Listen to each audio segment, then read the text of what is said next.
Selfish Crocodile, written by Faustin and Michael Terry. Deep in the forest, in the river, lived a large crocodile. He was a very selfish crocodile. He didn't want any other creature to drink or bathe in the river. He thought it was his river. Every day he shouted to the creatures of the forest, "Stay away from my river! It's my river! If you come in my river, I will eat you all!" So there were no fish, no tadpoles, no frogs, no crabs, no crayfish in the river. All were afraid of the selfish crocodile. The forest creatures kept away from the river as well. Whenever they were thirsty, they went for miles to drink in other rivers and streams. Every day, the crocodile lay on his great big back in the sun, picking his big sharp teeth with a stick. But early one morning, the forest was awakened by a loud groaning sound. Something was in terrible pain. The creatures thought it was an animal caught by the crocodile. But as the sun came out brightly, they saw that it was the crocodile who was in pain. He was lying on his big back, holding his swollen jaw, and he was crying real tears. The creatures drew closer, but not too close. Some of the creatures felt sorry for the crocodile. "What's the matter with him?" asked a deer. "I don't know," said a squirrel. "Maybe he's going to die," chirped a bird. "If that happens, it will be safe to go in the river," grunted a wild pig. The animals thought about this.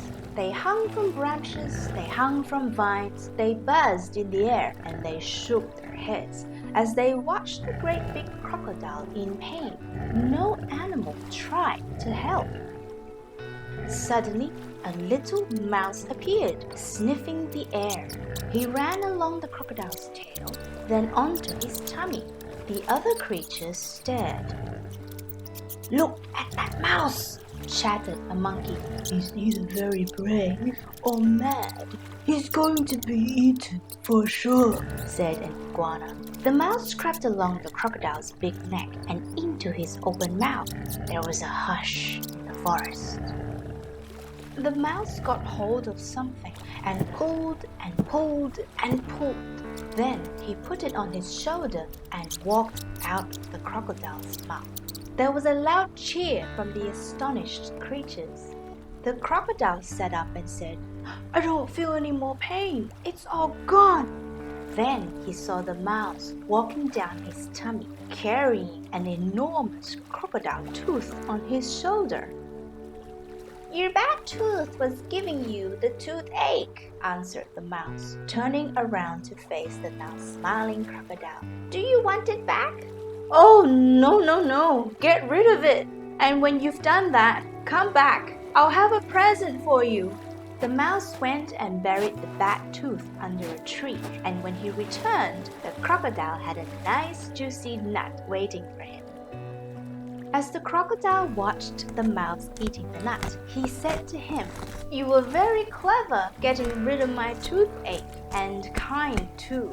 I am so grateful. But what shall I do if my toothache comes back?" "Don't worry, I'll help you take care of your teeth," answered the mouse, nibbling. Soon the crocodile and the mouse were the best of friends.